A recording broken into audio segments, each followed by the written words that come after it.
Hello दोस्तों, मैं Sudeep Dubey the challenger गुरु में आपका फिर से बहुत बहुत स्वागत करता हूं। उम्मीद है कि आज की आप सभी लोगों के लिए जो ये सारे के सारे क्लासेस चलाई जा रही हैं, उस सारे के सारे क्लासेस आपको बहुत पसंद आ रहे होंगे। और उम्मीद करता हूं कि मेरे द्वारा जो ये सीरीज चलाई जा रही है ये भी आपको बहुत अच्छे तरीके से समझ में आ रही होगी। ठीक है, तो जो हम लोगों ने ये सीरीज चलाई हुई है एनसीईआरटी क्लास 6 की जियोग्राफी की, उसी के क्रम में आज हम लोग क्या पढ़ रहे हैं।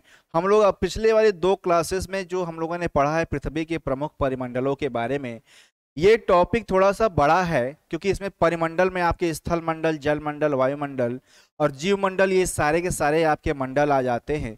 और इसी वजह से इसका जो क्लासेस है थोड़ी सी अधिक से अधिक मात्रा में आप लोगों के लिए उपलब्ध करवाई जा रही है, क्योंकि एक साथ बनाने से अच्छा है कि छोटे छोटे अगर टुकड़ों में अगर आपको बांट करके दे दिया जाए तो 1 घंटे 50 मिनट 40 मिनट की अगर ऐसी क्लास आपको मिलेगी तो कम समय में आपको क्या होगा, ज़्यादा दिमाग में आप सभी लोगों के पास ये चीज़ समझ में आ जाएगी। ठीक है, क्योंकि एक साथ 3-4 घंटे की क्लास बनाने से अच्छा है कि छोटे छोटे टुकड़ों में अगर डिवाइड कर दिया जाए तो वो चीज़ हमको ज़्यादा समझ में आती है। तो उसी के लिए देखिए हम लोग क्या पढ़ रहे हैं। हम लोग पढ़ रहे हैं पृथ्वी के प्रमुख परिमंडलों के बारे में, और हम लोगों ने इसके संबंधित बहुत सारी चीजें पढ़ ली हैं। और खास करके कौन कौन सी चीजें, तो हम लोग स्थल मंडल के बारे में, इसके बारे में भाई हम लोग स्थल मंडल के बारे में बहुत सारी चीजें कवर कर ली हैं। अब आज से हम लोग चर्चा करने वाले हैं, आज जो हम लोग चर्चा करने वाले हैं वो हम लोग करने वाले हैं अपने जल मंडल के बारे में। तो जल मंडल किसे कहते हैं? तो पृथ्वी की सतह पर या पृथ्वी के विश्व में वह भाग है ना, जो जलीय क्षेत्रों से भरा हुआ है, जहाँ पे जल ही जल है, जैसे कि सागर, महासागर, नदियाँ, झील, झरना, कुएं, तालाब, है ना। मतलब जहाँ पे भी आपका जल है उस सारे के सारे भाग को हम लोग जल मंडल के अंदर काउंट कर लेंगे। क्या कर लेंगे? जल मंडल के अंदर काउंट कर लेंगे। और ध्यान से समझिएगा इस चीज को कि जल मंडल ये है, इसकी वजह से देखिए पृथ्वी को नीला ग्रह कहा जाता है। सबसे बड़ी बात यही है भाई, हमारी जो पृथ्वी है उस पृथ्वी को नीला ग्रह क्यों कहते हैं? इसकी इसके पीछे क्या कारण है? यानी नीला मतलब देखिए, ये जो नीला, लाल, ये सब तरंग मतलब ये जो कलर या रंग दिखते हैं, ये तो धूल, धूल कण इत्यादि के प्रकीर्णन व परावर्तन की वजह से दिखते हैं। परंतु जब हम अंतरिक्ष से, ध्यान समझिए, जब हम लोग अंतरिक्ष से हम अपनी पृथ्वी की तरफ ध्यान से देखेंगे, या आप जब भी अपने ग्लोब को देखें, अपने मानचित्र को देखें, अपने मैप को देखें, तो आपको ऐसा फील होगा कि स्थल खंड को छोड़ करके, स्थल खंड को छोड़ करके आपके जितने भी जलीय क्षेत्र हैं उन सभी जलीय क्षेत्रों को हम लोग नीले कलर से दिखाते हैं, है ना। नीले कलर से दिखाते क्यों? क्योंकि हम ये मानते हैं कि पृथ्वी कैसा ग्रह है? नीला ग्रह। अंतरिक्ष से देखने पे हमें पृथ्वी नीली दिखाई पड़ती है। कारण क्या है? यहाँ पर उपस्थित जो जल का भंडार है। क्या है? जल का भंडार। ऐसे समझिए कि मान लीजिए अगर ये आपकी पृथ्वी हो जाए, और अगर इस पृथ्वी को अगर हम लोग 4 भागों में डिवाइड करते हैं, इसमें से जो आपका पूरा के पूरा एक भाग है, ध्यान समझिएगा, जो पूरा के पूरा एक भाग है बस वही है आपका स्थल मंडल। और जो आपके ये 3 भाग दिखाई दे रहे हैं, कौन से? जो आपके ये 3 भाग दिखाई दे रहे हैं, ये तीनों के तीनों भाग क्या है? ये हैं आपके जल मंडल। क्या है भाई? ये हैं आपके जल मंडल। यानी अगर हम लोग समझें तो जो स्थल मंडल है उसका प्रतिशत लगभग 29% आपका स्थल मंडल है, और 71% के लगभग आपके पूरी की पूरी पृथ्वी पर जल ही जल स्थित है। यानी 29% भाग पर स्थल मंडल, जिसमें आपके 7 महाद्वीप या अन्य कुछ छोटे छोटे जो स्थल खंड हैं, द्वीप इत्यादि भी आ जाएंगे, है ना। क्या आ जाएंगे? द्वीप इत्यादि भी आ जाएंगे। और उसी के साथ साथ में अगर हम जल मंडल की बात कर लें तो 71% भाग पर क्या उपस्थित है? आपका जल उपस्थित है। ठीक है, तो इसी वजह देखिए क्या कहा जाता है, पृथ्वी को नीला ग्रह कहा जाता है। देखिए यहाँ पे लिखा भी है, देखिए जो मैंने बताया वही चीज लिखा है कि पृथ्वी का 71% भाग क्या है? जल है, और 29% भाग क्या है? स्थल है। जल मंडल में जल के सभी रूप उपस्थित है। जल मंडल में सभी सभी रूप का मतलब क्या? ठोस, द्रव और गैस। ठीक, इसमें महासागर एवं नदियां, झीलें, हिम नदियां, भूमिगत जल, वायुमंडल की जलवाष्प आदि सभी सम्मिलित है ना। जलवाष्प मतलब ये गैसीय रूप है आपके जल की, तो सारी की सारी चीजें क्या है यहाँ पे सम्मिलित की गई हैं। उसके बाद देखिए पृथ्वी पर पाए जाने वाले जल का 97% से अधिक भाग महासागरों में पाया जाता है और वह इतना अधिक खारा होता है कि मानव के उपयोग में ही नहीं आ सकता। जाहिर सी बात है भाई कि आपके महासागरों का जो जल होता है वो बहुत ज्यादा खारा होता है। उसको अगर कोई चाहे कि हम पी लें या कर लें तो भाई इतना खारा होता है ना। आप एक नमक चाटते हैं ना, जो आपके घर में जो नमक खाने वाला नमक होता है उसको सिर्फ नमक ऐसे मुंह में आप डाल के देखिए, सेम वैसे ही आपके महासागरों का जल होता है। आप क्या कर सकते हैं कि उस महासागरों के जल को जैसे अपने मुंह में डालेंगे ना, ऐसा लगेगा जैसे कि पानी में हमने क्या कर नमक घोल करके पिला दिया है। इतना खारा होता है, इस वजह से आप उसको पी नहीं सकते, आप उसके मानव के उपयोग का नहीं रह जाता।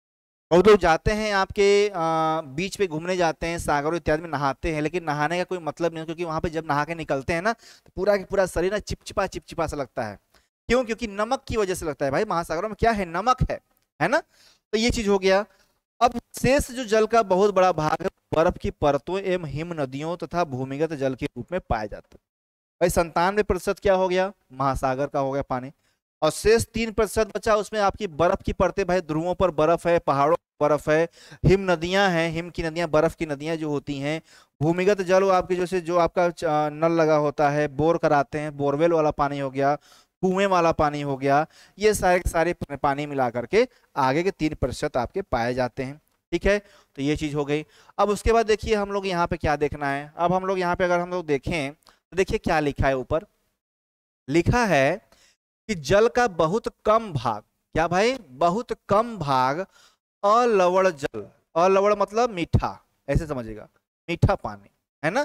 लवड़ी जल मतलब नमक यानी खारा पानी, अलवण मतलब समझिएगा आपका मीठा पानी के रूप में जाता है, जो मनुष्य के इस्तेमाल में आता है। सोच लीजिए 97% भाग महासागरों में जो किसी भी यूज का नहीं है, और जो शेष भाग है वो बहुत ही कम भाग है जो मीठे पानी के रूप में है, जो मनुष्य के लिए उपयोगी है। यही कारण है कि नीले ग्रह में रहने के बावजूद हम पानी की कमी महसूस करते हैं। और ये देखिए आपने सुना होगा कि ये कहा जाता है, बहुत लोगों के मुंह से सुना होगा कि अगला जो युद्ध होगा, विश्व युद्ध होगा, वो जल के कारण ही होगा, क्योंकि जल इतनी अधिक मात्रा में हमारी पृथ्वी की धरातल से खत्म हो रहा है, यानी पानी की कमी हो रही है। लोग एक समय के बाद ऐसा हो जाएगा ना कि पानी के लिए लड़ेंगे, लोगों के पास पीने के लिए पानी नहीं रहेगा, पीने के लिए पानी तक नहीं रहेगा। इस वजह से क्या करेंगे? एक दूसरे को मारेंगे, काटेंगे, है ना। तो ध्यान से अपने पानी को यूज करिए, सदुपयोग करिए, ठीक है। ये कमी महसूस हो रही है, क्यों? देखिए यहाँ पे देखिए लिखा है 97.2% आपके महासागरों का पानी। कितना भाई? 97.2% महासागरों का पानी है।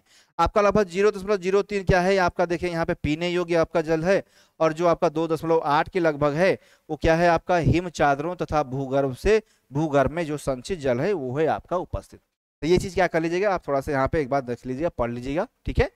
अब देखिए अब हम बात करते हैं जलमंडल से संबंधित आपके महासागरों के बारे में।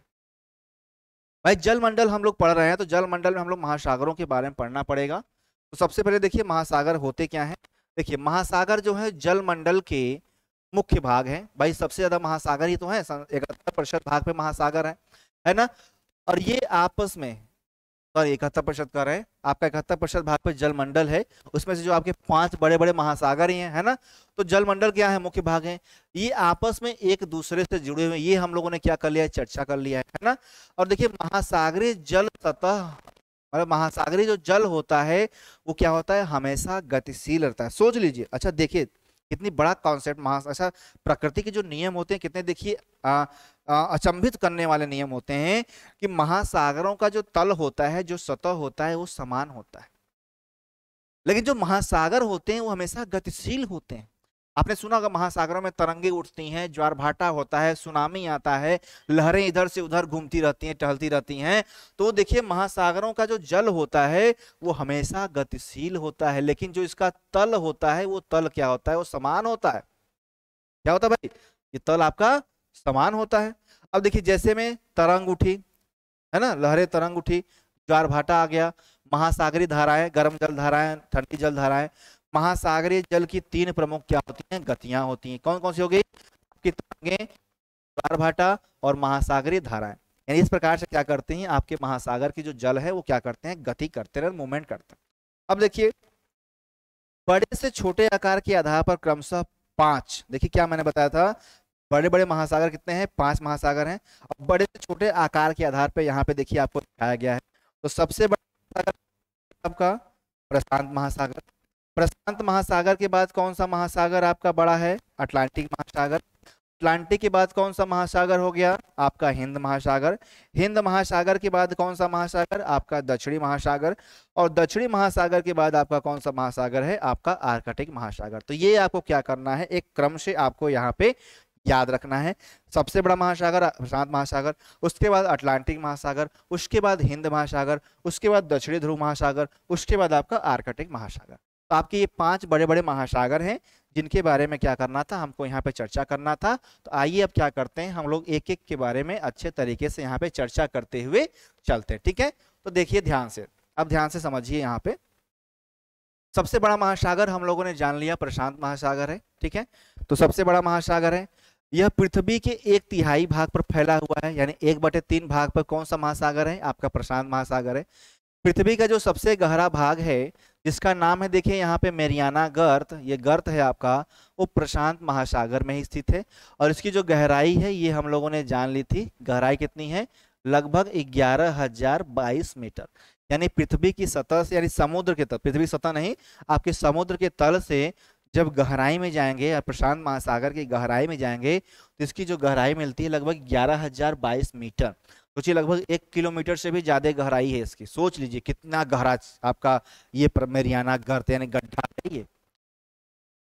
सोचिए 1 किलोमीटर का की गहराई है। सोचिए प्रशांत महासागर लगभग कैसा है, बिल्कुल वृत्ताकार है। वृत्ताकार मतलब इस तरीके से देखिए, इस तरीके से आपका क्या है, प्रशांत महासागर स्थित है, ठीक है।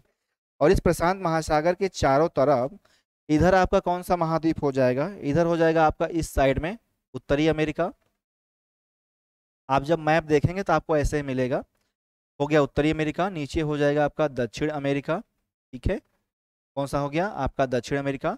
इधर आएंगे तो आपका पड़ जाएगा आपका एशिया, क्या पड़ जाएगा भाई, एशिया पड़ जाएगा।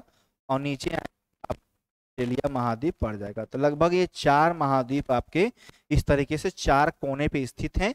और ये जो बीच में है क्या है, ये जो बीच में है ये आपको दिख रहा है, यही है आपका क्या, यही है आपका प्रशांत महासागर। कौन सा महासागर है ये है आपका प्रशांत महासागर।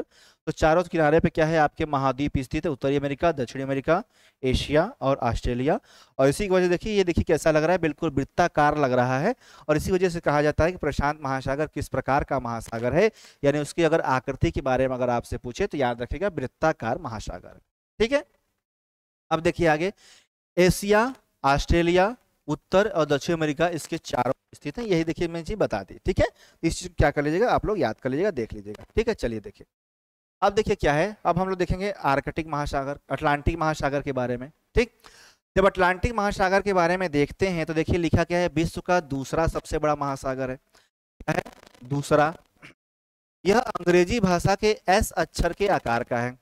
अगर आपसे पूछे क्वेश्चन में कि अटलांटिक महासागर किस आकार का है, देखिए प्रशांत महासागर वृत्ताकार हो गया, अटलांटिक महासागर अगर आपसे पूछे कि किस आकार का है तो याद रखिएगा एस के आकार का। क्यों, क्योंकि देखिए इस तरीके से आपका ये महासागर फैला हुआ है। इधर आप देखेंगे तो इधर आपका यूरोप पड़ता है, क्या पड़ता है, यूरोप। इधर पड़ता है आपका अफ्रीका, क्या पड़ता है भाई, अफ्रीका। इधर पड़ता है आपका दक्षिण अमेरिका, क्या पड़ेगा, इधर आपका दक्षिण अमेरिका पड़ेगा। और इधर पड़ेगा आपका उत्तर अमेरिका, ठीक है। और इसी के संबंधित आपका क्या है, इस तरीके से ये पूरा का पूरा ये आपका पानी भरा हुआ है, क्या है, इस तरीके से ये आपका पानी यहाँ पे भरा हुआ है। तो क्या समझ लीजिए कि देखिए आपकी जो आकृति आपको यहाँ पे दिखाई देगी, ये किस आकार की दिखाई देगी, ये बिल्कुल एस के आकृति की यानी एस के आकार की आपके अटलांटिक महासागर दिखाई देगा।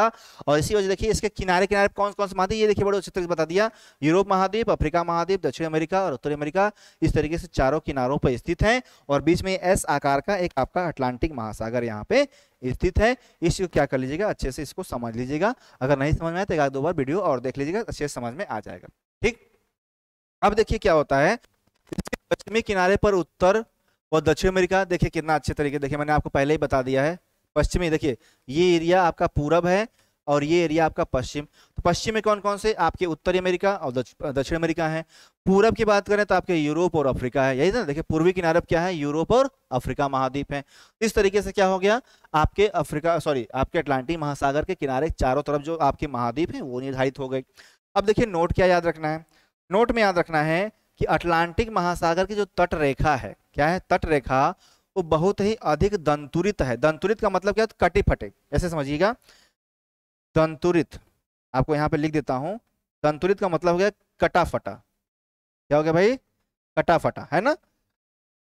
मतलब जैसे ऐसे समझिए, कोई ऐसी चीज ले लीजिए, आप अपने दांत से इसे काट दीजिए। क्या है, कोई भी चीज खाते हैं, कोई कड़ा चीज या कुछ भी खाइए, आप दांत से इसे जब खाएंगे, दांत से जब काट लेंगे ना, तो काटने के बाद आपके जो दांतों की जो निशान होते हैं, वो आपके जो वस्तु आपने काटी है, खाई है, जैसे ऐसे छोड़िए, आप किसी स्किन को आपने देखा, छोटा बच्चा आपको जो दांत काट लेता है तो देखिए उसके दांतों की लकीर या निशान बन जाता है ना, तो वही है आपका दंतुरित। ठीक है, क्या है, दंतुरित। दंतुरित मतलब कटा फटा, आपको दिखा टेढ़ा मेढ़ा, टेढ़ा मेढ़ा, इस तरीके से टेढ़ा मेढ़ा, इस तरीके से टेढ़ा मेढ़ा आपकी आकृति यहाँ पे अटलांटिक महासागर के तट की है।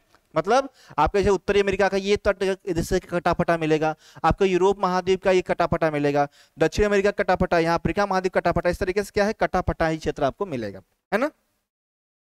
यह अनियमित एवं दंतुरित तटरेखा जो है वो प्राकृतिक पोताश्रयों एवं पत्तनों के लिए आदर्श स्थिति है।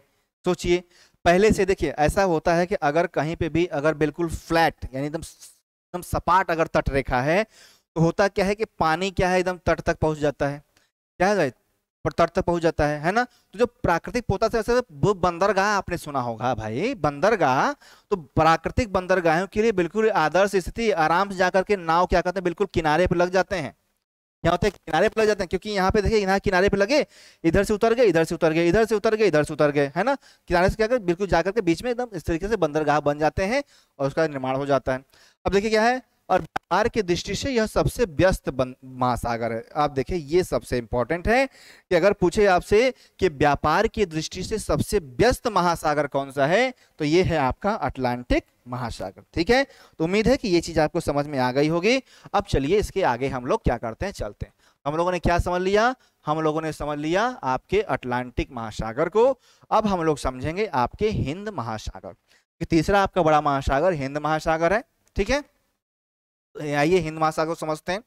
देखिए, हिंद महासागर ही एक ऐसा महासागर है जिसका नाम किसी देश के नाम पर, यानी आपके भारत देश के नाम पर रखा गया। आपको पता है ना, आपको पता है ना कि भारत को हिंदुस्तान कहते हैं, भारत को हिंद कहते हैं।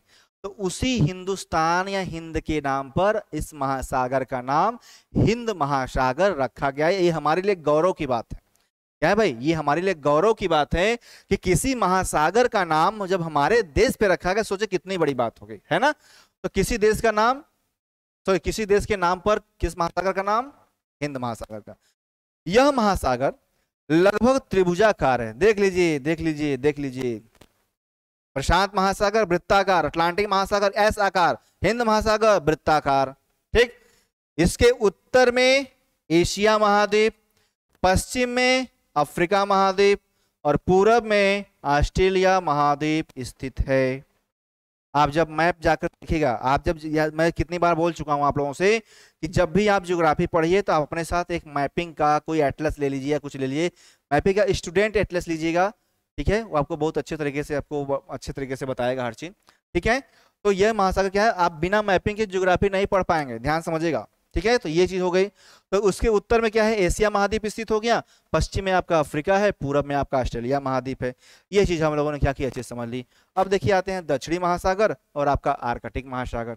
ये दोनों महासागर आपके एक साथ देख लेते हैं। देखिए, जब हम दक्षिणी महासागर की बात करेंगे तो अंटार्कटिका महाद्वीप को चारों ओर से घेरता है।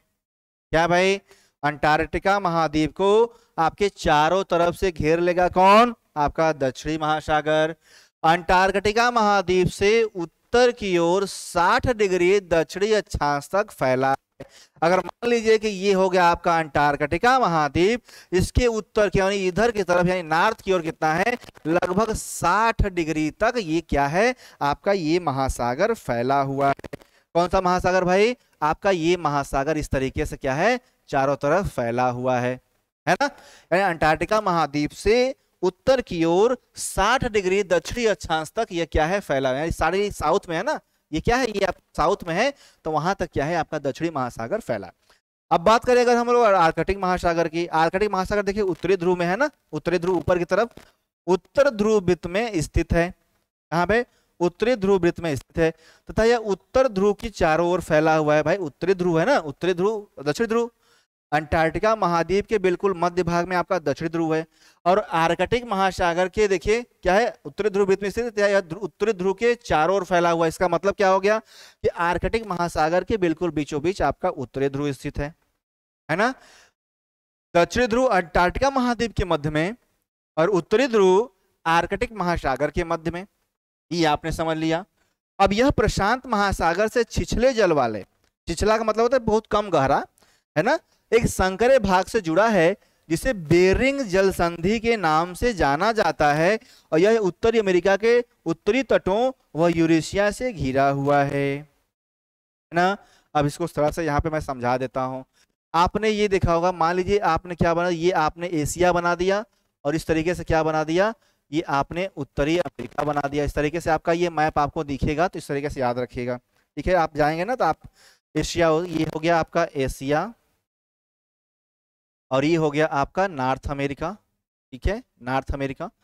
और इसी देखिए ध्यान समझिए, इसी आपके एशिया और उत्तरी अमेरिका के बीच में, ये एशिया उत्तरी अमेरिका के बीच में एक संधि है जिसका नाम है बेरिंग जल संधि। क्या नाम भाई? बेरिंग जल संधि, है ना। और यहाँ पे ध्यान समझिए, बेरिंग जल संधि तो हो गई, लेकिन इसके इस वाले भाग में कौन सा महासागर है, कौन सा महासागर है, कमेंट करके बता दीजिएगा आप लोग, कौन सा महासागर है, जल्दी से कमेंट करिए कौन सा महासागर है। तो ये महासागर है आपका प्रशांत महासागर। कौन सा भाई? प्रशांत महासागर। और अगर इसके ऊपर देखेंगे, यानी अगर इसके ऊपर हम लोग इस तरीके से देखेंगे तो यहाँ पे कौन सा महासागर मिलेगा, यहाँ मिलेगा आपका आर्कटिक महासागर। यानी आर्कटिक महासागर और इस प्रशांत महासागर को जोड़ने का काम करता है ये आपकी बेरिंग जल संधि करती है। यही तो देखिए लिखा है ना भाई, जल संधि का मतलब क्या होता है? जल संधि का मतलब होता है दो जल राशियों को जोड़ना। और ये बेरिंग जल संधि क्या करती है? आर्कटिक महासागर को प्रशांत महासागर से जोड़ देती है। क्या करती भाई? आर्कटिक महासागर को, यानी आर्कटिक महासागर को आपके प्रशांत महासागर से जोड़ देती है। और यही चीज इसमें क्या है लिखा हुआ है। और लिखा है कि यह उत्तरी अमेरिका के उत्तरी तटों तथा यूरेशिया से घिरा हुआ है। यूरेशिया का मतलब यही है, देखिए यही है ना, देखिए ये क्या है आपका एशिया यूरेशिया है। और उत्तरी अमेरिका का ये अलास्का वाला क्षेत्र, ये क्या है? ये अलास्का है। कौन सा भाई? ये आपका अलास्का क्षेत्र है। तो उत्तरी अमेरिका का अलास्का ले लीजिए, यूएसए का अलास्का ले लीजिए, और साथ ही साथ में आप यूरेशिया ले लीजिए। तो इसको क्या करता है, ये इससे क्या है आपका घिरा हुआ है, ठीक है। तो ये चीज आपको समझ में आ गई होगी। अब देखिए, जब ये चीज समझ लिए तो अब हम लोग समझेंगे अपने वायुमंडल के बारे में। जहां तक संभव होगा आज की इस क्लास में इस चीज को, इस टॉपिक को मैं खत्म कर दूंगा, ठीक है। जिससे आपको क्या होगा, अच्छे तरीके से आप इसको रिवाइज कर लीजिएगा, दोहरा लीजिएगा। अगर कहीं पे भी आपको कोई भी प्रॉब्लम होती है तो आप कमेंट बॉक्स में अपना कमेंट लिख दीजिएगा कि सर इसमें प्रॉब्लम है। तो जब मैं नया क्लास लेकर आऊंगा तो उस कमेंट से संबंधित जो भी आपके डाउट होंगे उसको मैं क्या करूँगा, पहले क्लियर कर दूंगा, और उसके बाद क्या हो जाएगा, हम लोग अपने टॉपिक की शुरुआत करेंगे, ठीक है। तो देखिए, अब जब हम लोग वायुमंडल की बात करते हैं, यह हमारी पृथ्वी के चारों ओर जो गैस की एक परत है उसी को हम लोग क्या कहते हैं, वायुमंडल कहते हैं, ठीक है। गैस यानी हमारे सतह पे देखिए चारों तरफ क्या है, गैस है, हमें दिखाई नहीं देती लेकिन गैस की परत है, और उसी को हम लोग क्या कहते हैं, वायुमंडल कहते हैं।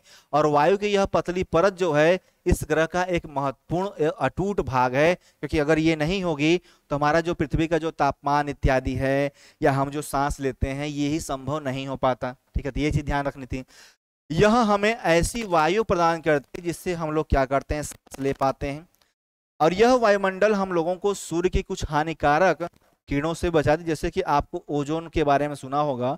ओजोन क्या करता है कि आपकी पराबैंगनी किरणों को क्या करता है भाई, आपकी पराबैंगनी किरणों को अवशोषित कर लेता है और उसकी वजह से क्या हो जाता है, आपकी यानी हमारी आपकी रक्षा हो जाती है। अगर ओजोन किरणों से अगर पराबैंगनी किरणें हमारी पृथ्वी की सतह तक पहुंच जाएं, उससे क्या होगा कि हमारे बहुत अधिक मात्रा में बहुत गंभीर गंभीर बीमारियां जैसे कि स्किन कैंसर तक की बीमारियां हो जाएंगी, है ना। तो वायुमंडल क्या करता है, इससे हमारी रक्षा करता है। ठीक, उसके बाद अगर हम लोग बात करें तो एक बार चर्चा कर लेते हैं कि वायुमंडल किस प्रकार से दिखता है। चलिए देखिए, आपको बिल्कुल बेहतरीन तरीके से आपके एनसीईआरटी में ये आपको ग्राफ दिया गया है, जिसमें आपको क्या करना है, आपको समझना है कि कौन सा मंडल कहाँ पाया जाता है। यहीं से आपको हर चीज समझ में आ जाएगी, तो ध्यान से समझिए इस चीज को। देखिए क्या लिखा है, वायुमंडल की विभिन्न परतें, यानी हम लोग यहाँ पे क्या देखने वाले हैं, हम लोग देखने वाले हैं वायुमंडल की कितनी विभिन्न विभिन्न परतें होती हैं। जैसे देखिए सबसे नीचे लिखिए, ये आपका क्या है, देखिए ये वाला जो देखिए आपको दिख रहा है, ये है आपकी पृथ्वी का सतह। क्या है भाई, ये है आपकी पृथ्वी का सतह। और उसके बाद यहाँ से यहाँ तक तो ये वाली जो आपकी रेखा दिख रही है, ये वाला जो दिख रहा है आपको, ये जो सारी सारी चीजें बनी हुई हैं, ये क्या दिख रहा है, ये आपको दिख रहा है आपका वायुमंडल। भाई पृथ्वी की सतह के ऊपर जाएंगे तो वायुमंडल हो गया, ठीक है। अब देखिए क्या होता है, सबसे यानी आपकी पृथ्वी की सतह के जो सबसे करीब आपका मंडल है वो है आपका क्षोभ मंडल। क्या है भाई, आपका क्षोभ मंडल। क्षोभ मंडल के ऊपर जब जाएंगे तो आपका समताप मंडल। समताप मंडल के ऊपर जाएंगे तो पड़ता है मध्य मंडल। मध्य मंडल के ऊपर जाएंगे तो आपका मंडल, और आयन मंडल के ऊपर जाएंगे तो पड़ता है आपका बहिर्मंडल। ठीक है, इस तरीके से आपके ये 5 मंडल हो गए। कौन कौन से, क्षोभ मंडल, समताप मंडल, मध्य मंडल, आयन मंडल और बहिर्मंडल। हर एक मंडल की अपनी अपनी कुछ विशेषताएं होती हैं। क्या होती हैं, अपनी अपनी विशेषताएं होती हैं। इनको विशेषताओं को हम लोग देखेंगे कभी, अगर बाई चांस अगर अवसर मिला आपके एडवांस लेवल की जब जियोग्राफी हम लोग देखेंगे, इसके बारे में अच्छे से चर्चा करेंगे। और इसके अंदर जो भी हमारे यहाँ पे जो भी टॉपिक आएंगे उसको हम लोग देखेंगे। बट एडवांस लेवल की जब जियोग्राफी आपको पढ़ाई जाएगी तो वहाँ पे आपको अच्छे तरीके से इसके बारे में समझ में आएगी।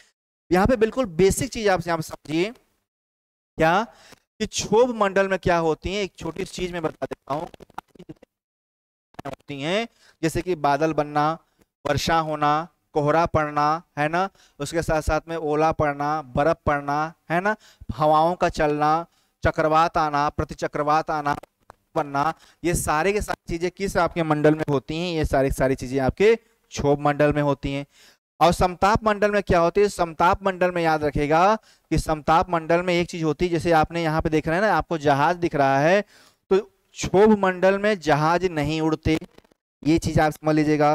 क्षोभ मंडल में आपके जहाज नहीं उड़ते। भाई सतह से जहाज निकलेंगे जरूर, लेकिन जाकर के वो समताप मंडल में चले जाते हैं। कहाँ चले जाते हैं, आपके समताप मंडल में। जैसे कि ये जा रहा है ना, ये चला जाएगा समताप मंडल में, और जाकर के समताप मंडल में आपके ये जहाज क्या करते हैं, ये उड़ते हैं, है ना। क्षोभ मंडल में क्यों नहीं उड़ते, क्योंकि क्षोभ मंडल में मौसमी घटनाएं होती हैं। पता नहीं जहाज उड़ रहा हो तभी बिजली चमक जाए तो जहाज तो वहीं खत्म हो जाएगा। और इसी वजह से क्या होता है, समताप मंडल, समताप मंडल में कोई मौसमी घटनाएं नहीं होती, बिल्कुल शांत मंडल होता है। और तापमान भी कैसा होता है, सामान्य होता है, इस वजह से इसका नाम ही है समताप मंडल, है ना। मध्य मंडल में अगर हम लोग चर्चा करें तो इसमें एक संबंधी घटना होती है, इसको कहते हैं उल्का पिंड संबंधी घटना। मध्य मंडल में कैसी घटना होती है भाई, मध्य मंडल में देखिए घटना होती है आपकी उल्का पिंड संबंधी घटना। देखिए उल्का है ना, देखिए उल्का गिर रहा है यहाँ पे, उल्का पिंड संबंधी घटना हो जाती है। अब उसके बाद देखिए जब हम लोग आयन मंडल की बात करते हैं तो आयन मंडल में होता क्या है, पृथ्वी की सतह, ध्यान समझिए, पृथ्वी की सतह से जो आप रेडियो तरंगे भेजते हैं आपके आयन मंडल से टकरा करके फिर से हमारी पृथ्वी की सतह से टकरा जाती है, मतलब पृथ्वी पर सतह पर परावर्तित होती है। जिससे क्या होता है कि हमारी जो रेडियो, टीवी, ये सब बड़े अच्छे तरीके से, या मोबाइल इत्यादि है ना, अच्छे तरीके से जो प्रसारण कार्य हो पाता है वो संभव हो पाता है। अगर ये आयन मंडल ना होता तो ये हमारे रेडियो तरंगे या रेडियो इत्यादि का प्रसारण, जैसे FM सुना होगा, रेडियो सुना है आपने, वो अच्छे तरीके से तरह से न चल पाती। और जब बहिर्मंडल की बात करते हैं तो बहिर्मंडल बहुत ऊंचाई तक, यानी 10,000 से ऊपर पाया जाता है, तो वहाँ पे क्या होता है, आपके जो इस तरीके जो सैटेलाइट या उपग्रह छोड़े जाते हैं आपके बहिर्मंडल में ही छोड़े जाते हैं। इस तरीके से क्या करना था आपको, बिल्कुल बेसिक दायरा यानी बेसिक चीजें आपको यहाँ पे पता करनी थी, और जो उम्मीद है कि आपको समझ में भी आ गया होगा। अगर आ गया हो, चलिए हम लोग क्या करते हैं, कुछ नोट देख लेते हैं। ठीक है, देखिए नोट में क्या लिखा है। बहुत अच्छे तरीके से मैंने यहाँ पे क्या किया, आप लोगों को ये PPT बनाकर लाया हूँ, जिससे आप लोगों को हर एक चीज बिल्कुल ही बेसिक तरीके से और बिल्कुल ही आराम से लाइन बाय लाइन आपको मैं समझा सकूं। जिससे क्या हो जाए कि एनसीईआरटी आप लोगों को इस तरीके से कंप्लीट करवा दूं कि आप यूपीएससी का एग्जाम दीजिए, चाहे यूपीपीएससी का दीजिए, चाहे कोई भी स्टेट लेवल का एग्जाम दीजिए, उसमें आपको ये जहां भी चीजें अगर आए तो वहां से आप क्या दीजिए, गलत ना करिए, क्योंकि सारी सारी चीजें क्या है, मैंने एनसीईआरटी पढ़ा रहा हूँ, एनसीईआरटी की ही लाइनें हैं, मैंने अपने तरीके से यहाँ पे कुछ भी ऐड नहीं किया है। जो आपके किताब में है सेम वही चीज आपको यहाँ पे मिलेगा, अगर आप चाहें तो आप अपनी किताब में मिला सकते हैं। ठीक है, अब देखिए क्या है, वायुमंडल देखिए कितने किलोमीटर की ऊंचाई तक फैला है, माना जाता है कि 1600 किलोमीटर तक, लेकिन ये सही नहीं है। जब एडवांस लेवल ज्योग्राफी पढ़ेंगे तो उसमें लगभग बहुत ज्यादा दायरा दिया हुआ है, लेकिन यहाँ पे आप क्या रखें कि वायुमंडल कितने किलोमीटर तक, आपका 1600 किलोमीटर ऊंचाई तक फैला है। वायुमंडल को उसके घटकों, तापमान तथा अन्य के आधार पर 5 परतों में बांटा जाता है। 5 परतें मैंने बता दी ना, क्षोभ मंडल, समताप मंडल, मध्य मंडल, आयन मंडल और बहिर्मंडल। ठीक है, और इन परतों को पृथ्वी की सतह से शुरू करते हुए देखिए, क्षोभ मंडल, समताप मंडल, मध्य मंडल, आयन मंडल और बहिर्मंडल कहा जाता है। वायुमंडल मुख्यतः ऑक्सीजन एवं नाइट्रोजन का बना हुआ है ना भाई। मुख्य रूप से देखिए कौन सी गैसें आपके पाई जाती हैं, मुख्य रूप से आपके नाइट्रोजन मिलेगा, और साथ ही साथ में आपको O2 मिलेगा, और आपका CO2 मिलेगा, क्या मिलेगा, CO2 मिलेगा, और आर्गन मिलेगा, और इस तरीके से हाइड्रोजन, हीलियम, लिथियम, बहुत सारे मिलते हैं।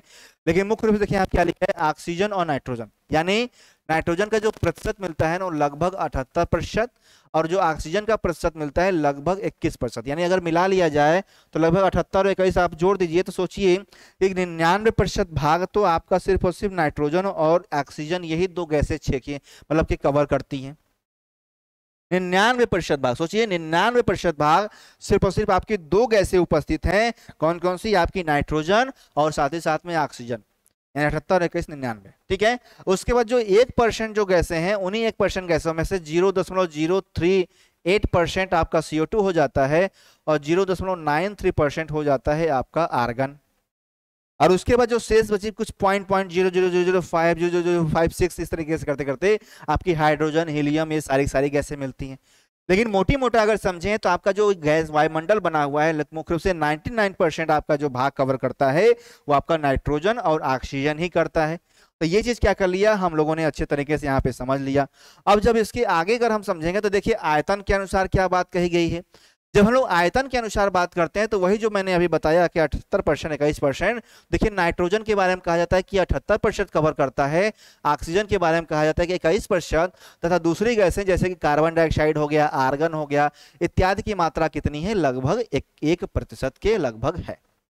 क्या भाई, 1% के लगभग है। तो इस चीज से आप क्या कर सकते हैं, आप अंदाजा लगा सकते हैं कि ऑक्सीजन और नाइट्रोजन का योगदान कितना अधिक है।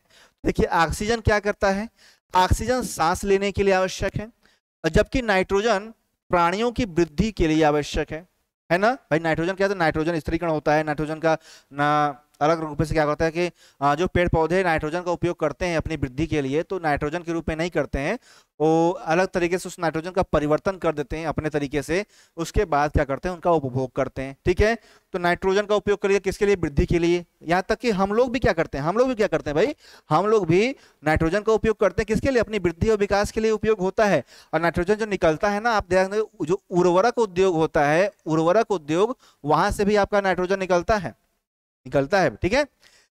कार्बन डाइऑक्साइड यद्यपि बहुत कम मात्रा में है, लेकिन यह पृथ्वी के द्वारा छोड़ी गई उष्मा को अवशोषित करती है, और जिससे पृथ्वी गर्म रहती है, और यह पौधों की वृद्धि के लिए भी आवश्यक है। जाहिर सी बात है भाई कि जो आपकी ये कार्बन डाइऑक्साइड है ना, वो पेड़ पौधे क्या करते हैं कि सीधे आपके वायुमंडल से कार्बन डाइऑक्साइड को लेते हैं और उसका क्या करते हैं, कार्बोहाइड्रेट या भोजन बनाते हैं और ऑक्सीजन को रिलीज कर देते हैं। तो कार्बन डाइऑक्साइड को लेते हैं डायरेक्टली आपके वायुमंडल से, तो पेड़ पौधों के लिए बहुत जरूरी है आपका ये कार्बन डाइऑक्साइड। लेकिन कार्बन डाइऑक्साइड का एक नुकसान क्या है कि ये जो पृथ्वी पर जो सूर्य के द्वारा जो प्रकाश आता है, ध्यान समझिए, सूर्य के जो प्रकाश आता है, सूर्यातप जो मिलता है वो पृथ्वी की सतह पर आता है, लेकिन जब रात के समय जो पार्थिव विकिरण होता है, तो पार्थिव विकिरण के समय क्या होता है कि कार्बन डाइऑक्साइड उस सूर्य के ताप को या पार्थिव विकिरणों को आपके वायुमंडल के ऊपरी भाग में जाने नहीं देता, और आपकी सतह के ही आसपास उसको रोक करके रख लेता है। और इसी वजह से क्या होता है कि उष्मा बढ़ जाती है, जिसे हम लोग ग्लोबल वार्मिंग के नाम से जानते हैं। क्या होता है भाई, जिसे हम लोग ग्लोबल वार्मिंग या ये कह सकते हैं कि आप वैश्विक तापन के नाम से जानते हैं। तो अब ध्यान से इस चीज को समझिए। देखिए क्या लिखा है कि ऊंचाई के साथ वायुमंडल के घनत्व में भिन्नता आती है। जाहिर सी बात है भाई, जैसे देखिए पृथ्वी की सतह के आसपास जब वायुमंडल का घनत्व मतलब घना, ऐसा घनत्व मतलब घना, सतह के आसपास जो गैसें होंगी घनी होंगी। जैसे जैसे जैसे जैसे हम ऊपर जाएंगे ना, तो वायुमंडल का जो घनत्व होता है वो कम होता है, नहीं वो फैली होती है ना, फैली होती हैं कम पास। जैसे अगर मान लीजिए ऐसे समझिए कि अगर 1 वर्ग मीटर में जितनी गैसें पाई गई या 1 किलोमीटर के अंदर जितनी गैसें पाई गई, जितनी मात्रा पाई गई, ऊपर जाने पे 1 किलोमीटर के अंदर उतनी गैसें या मात्रा नहीं पाई जाएगी, वो उसका दायरा बढ़ जाएगा, उसका 2 किलोमीटर में पाई जाए या 3 किलोमीटर पाई जाए, इस तरीके से। तो नीचे जितना घनत्व अधिक होता है, उसके ऊपर जाते जाते उसका घनत्व उतना ही कम हो जाता है। ठीक है, यह घनत्व जो है वो समुद्री तल पर सबसे अधिक होता है। ये चीज आप क्या करिएगा, इसको रट लीजिएगा ध्यान से। अगर पूछे कि वायुमंडल का घनत्व तो सर्वाधिक कहाँ होता है, तो समुद्र के तल पर होता है। जैसे जैसे हम ऊपर की ओर जाते हैं यह तेजी के साथ घटता जाता है, ये मैंने बता दिया। आप जानते हैं कि पहाड़ों पर पर्वतारोही का मतलब जो पर्वतों पर चढ़ते हैं, है ना, तो हवा के घनत्व में कमी होने के कारण सांस लेने में कठिनाई होती है। भाई जाहिर सी बात है ना कि ऊपर अगर हम लोग चढ़ेंगे ना, पर्वतों पर जब चढ़ते हैं तो हवाएं पतली हो जाती हैं, वहां पे सांस लेने में दिक्कत होती है। उसी वजह से क्या करते हैं वो लोग ऑक्सीजन सिलेंडर लेके जाते, देखिए उन्हें अपने साथ ऑक्सीजन सिलेंडर लेकर जाना पड़ता है। और जैसे जैसे हम ऊपर की ओर जाते हैं ना, तापमान भी क्या करता है, घटता जाता है।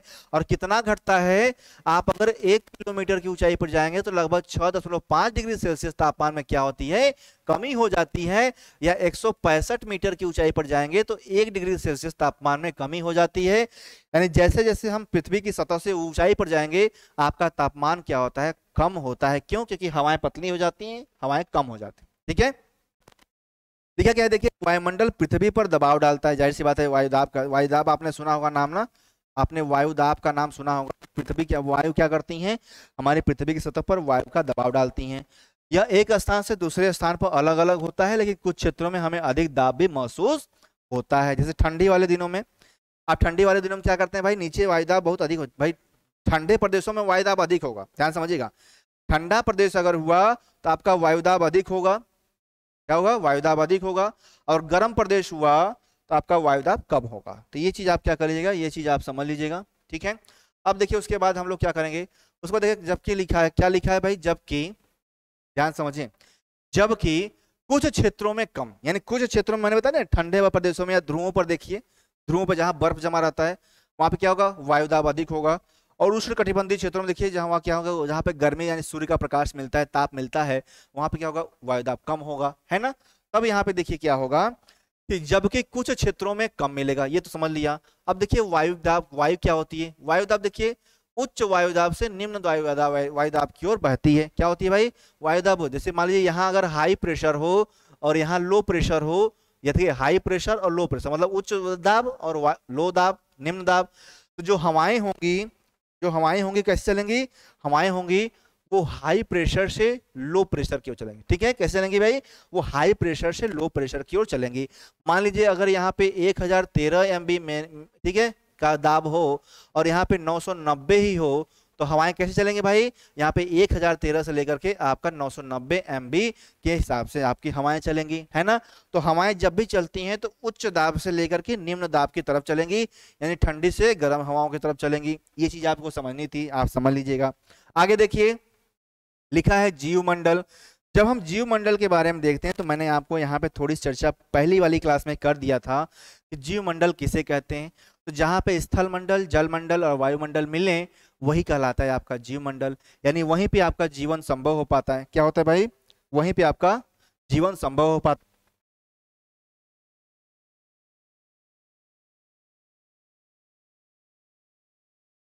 ठीक है, यानी कहने का मतलब ये हो गया कि कहाँ पर जीवन संभव होगा, तो जहाँ पे स्थल मंडल, जल मंडल और वायुमंडल ये तीनों मिल जाएंगे वहां पे जीवन संभव हो जाएगा। ठीक है, तो उसी जीवमंडल के बारे में देखिए, यहाँ पे मनुष्य, पशु, प्राणी, पेड़ पौधे, जीव जंतु बहुत सारे लोग रहते हैं। तो देखिए क्या लिखा है कि जीवमंडल स्थल, जल तथा हवा के बीच का एक सीमित भाग है, बहुत छोटा सा भाग है, और यह वह भाग है जहां जीवन मौजूद है। स्थल मंडल, जल मंडल, वायुमंडल जहां पे तीनों मिलेंगे जीवमंडल बनेगा, वहीं पे क्या है, जीवन संभव है। यह जीवों की बहुत सी प्रजातियां हैं जो कि सूक्ष्म जीवों से लेकर के, यानी बैक्टीरिया से लेकर के बड़े बड़े स्तनधारी, यानी जैसे व्हेल ले लीजिए, बड़े बड़े हाथी ले लीजिए, यहाँ तक मनुष्य ले लीजिए, कि आकार में पाई जाती हैं। और मनुष्य सहित सभी प्राणी जीवित रहने के लिए एक दूसरे से तथा जीवमंडल से जुड़े हुए हैं।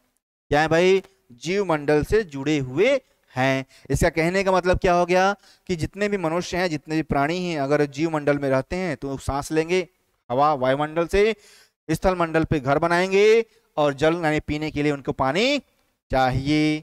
अब देखिए आगे क्या है, इस चित्र के माध्यम से हम ये समझ सकते हैं, क्या समझ सकते हैं भाई, कि आपका देखिए आपका ये हो गया आपका जलमंडल,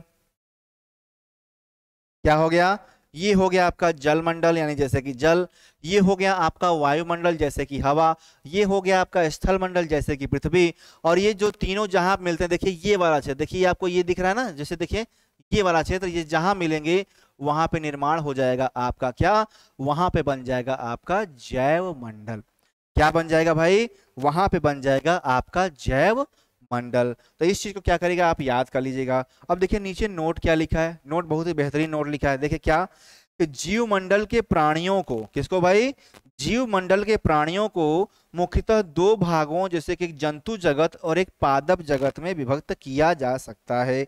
आप लोग जब बायोलॉजी पढ़ते हैं तो आपको बॉटनी और जूलॉजी यानी वनस्पति विज्ञान और जंतु विज्ञान ये दो चीजें पढ़ते हैं, और वही चीज है कि जंतु विज्ञान में आप जंतु जगत के बारे में पढ़ते हैं और वनस्पति यानी बॉटनी में आप पादप जगत के बारे में अध्ययन करते हैं।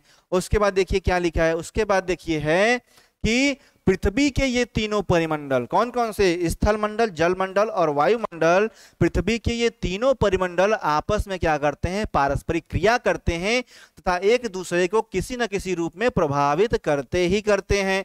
उदाहरण के लिए देख लीजिए कि लकड़ी तथा खेती के लिए, देखिए लकड़ी किसके लिए, लकड़ी भाई खाना बनाने के लिए, किसी और काम की लकड़ी जरूरत है, और खेती के लिए क्या करते हैं, वनों को काटा जाता है, और इससे क्या होता है, ढलुआ भाग पर मिट्टी का कटाव तेजी से होने लगता है। जाहिर सी बात है भाई, अगर पेड़ पौधों को काटेंगे हम तो पेड़ पौधे क्या करती हैं कि आपकी मिट्टी यानी जड़ों के माध्यम से मिट्टी को पकड़े रहती हैं, जकड़े रहती हैं, जिससे क्या होता है कि मिट्टी का अपरदन नहीं हो पाता है, बहुत कम होता है।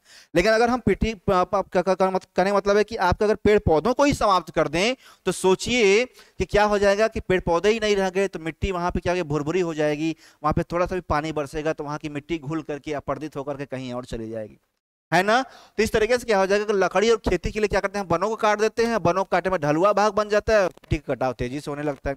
इसी प्रकार प्राकृतिक आपदाएं जैसे कि भूकंप हो गया, पृथ्वी की सतह में परिवर्तन हो जाता है, भूकंप भाई भूकंप के आने से तहस महस हो जाता है ना भाई, भूकंप के आने से क्या हो जाएगा, घर गिर जाएंगे, आपके हलचल बने ना, बहुत सारी नदियां, बाढ़, सुनामी, बहुत सारी चीजें आ जाती हैं, है ना, सब कुछ तहस महस हो जाता है।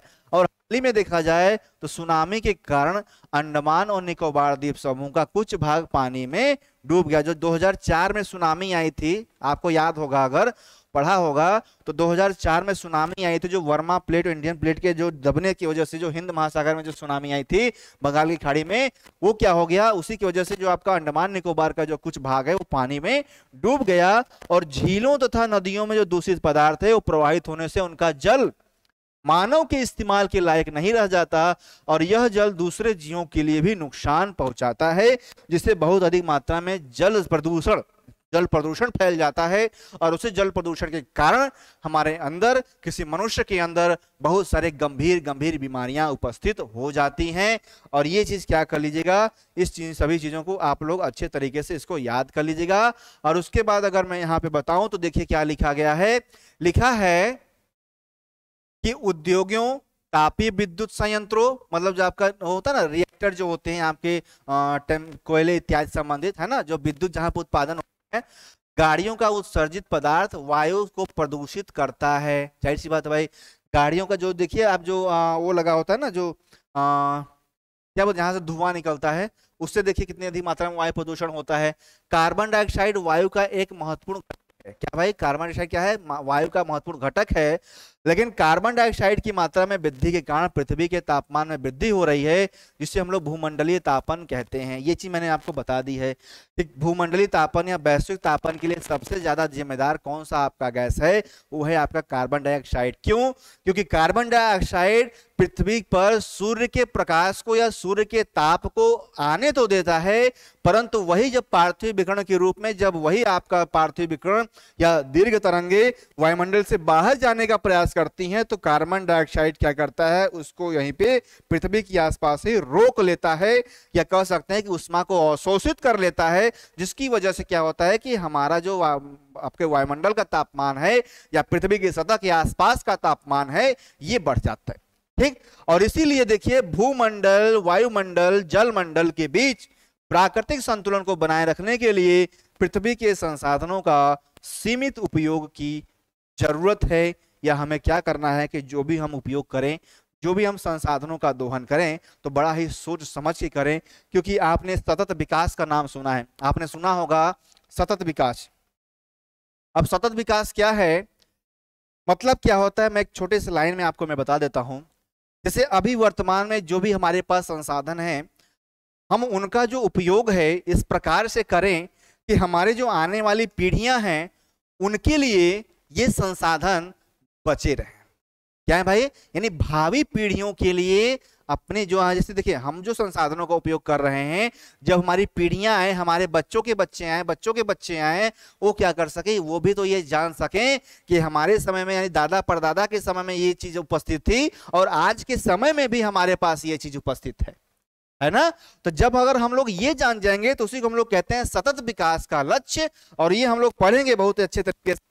और इसी के आधार पे कहा जा सकता है कि पृथ्वी के संसाधनों का जो हम लोग दोहन करते हैं वो बहुत ही उचित तरीके से करना चाहिए, उसका सीमित उपयोग जितना जरूरत हो उतना ही करें, है ना भाई। जल एक दिन में पानी की मात्रा हमारे पृथ्वी की सतह से खत्म हो रही है, इसका मतलब है कि हमको क्या करना है, पानी का सदुपयोग करना है, पानी को इस तरीके से खर्च करना है कि हमारे आने वाली पीढ़ियां क्या करें, पानी को देख तो सकें, ये तो देख सकें कि कुएं से पानी कैसे निकलता था। आजकल के जमाने में क्या है कि कुएं ही खत्म हो गए, कहीं कहीं कुछ कुएं बचे जहां पे आपको देखेगा कि वहां पे पानी उपस्थित है, और इतनी गर्मी पड़ रही है, इतनी गर्मी पड़ रही है कि वहां पे क्या कुएं सूख गए हैं। आजकल के छोटे छोटे बच्चों से, शहरों के जो बच्चे होते हैं, उनसे अगर आप पूछिए कि कुआं देखे हो तो कहेंगे अरे कुआं कैसे दिखता है। और गांव में अगर कहीं चले गए वो बच्चे तो कुआं देखकर किस तरीके से खुश होंगे जैसे कुछ आश्चर्य वाली चीज देख लिए, है ना। तो आप इस तरीके से अपने जो भी संसाधन इत्यादि उनका दोहन करिए कि भविष्य में जो भी आपकी पीढ़ियां हो वो भी उनका उपयोग कर सकें।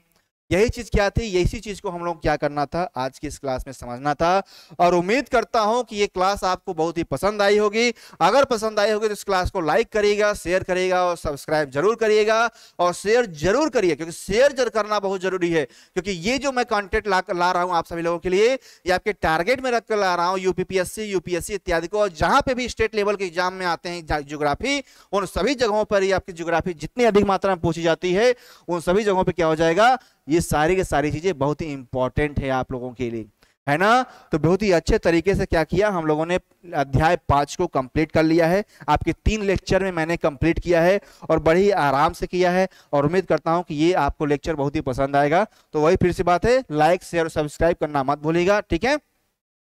और जरूरतमंदों को यह क्लास मिलनी चाहिए, ठीक। तो इसी के साथ मैं इस क्लास को समाप्त करता हूं। थैंक यू, धन्यवाद, ख्याल रखिएगा और बड़ों का सम्मान कीजिएगा, ठीक है। चलिए।